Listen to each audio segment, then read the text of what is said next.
Hopes were high the war in Ukraine could enter a new phase with recent peace talks. Unfortunately, there's no immediate ceasefire in sight at the moment. Our Han Seong-woo is standing by on the line with the latest. Seong-woo, let's start with President Volodymyr Zelenskyy. He's called on the international community for tougher sanctions.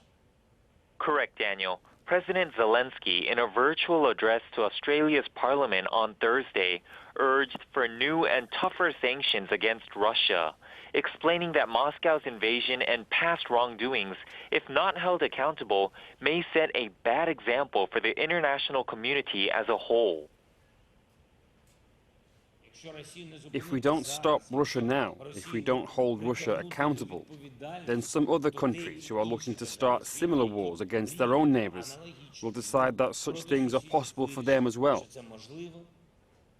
On a similar note, the Ukrainian leader asked the Dutch parliament for weapons, reconstruction aid, and a halt to all business with Russia, saying the Dutch purchase of Russian gas is contributing billions of euros to the aggressor's war efforts. And on the ground in Ukraine, President Zelenskyy says the country is bracing for more Russian attacks in the eastern region.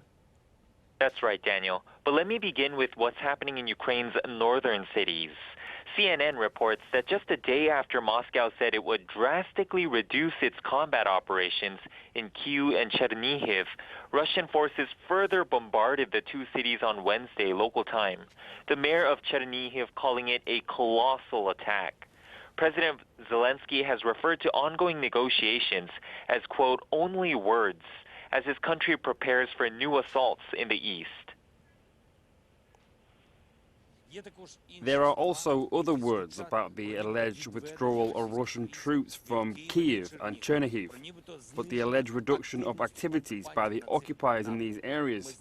We know that this is not a withdrawal, but the result of the pushback, a result of the work of our defenders.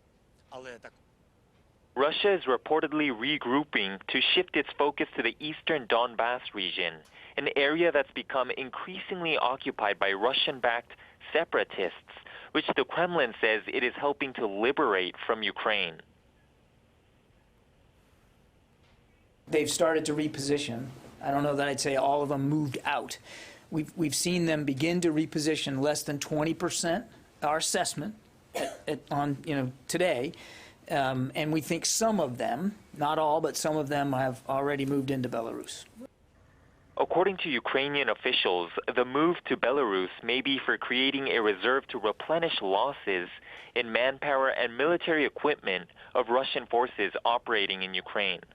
This all comes after Zelensky's hour-long phone call with U.S. President Joe Biden, where he thanked him for promising an additional $500 million in direct budgetary aid for Ukraine.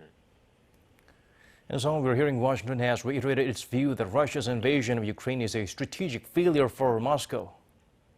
Indeed, Daniel.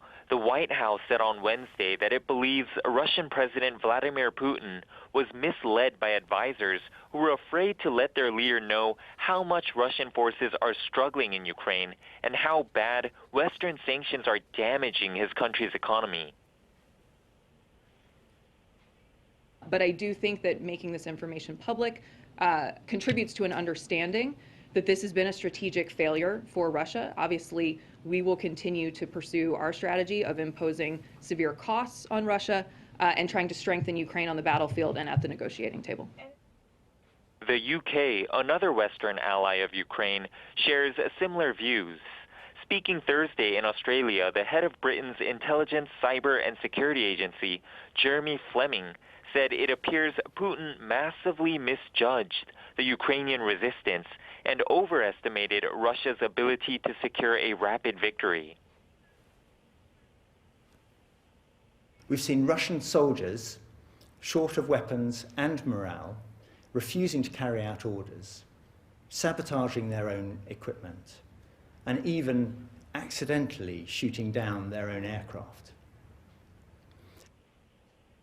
That's all I have for now, but I'll be on the watch for further developments. Back to you, Daniel. Thank you for those updates, Seong-woo.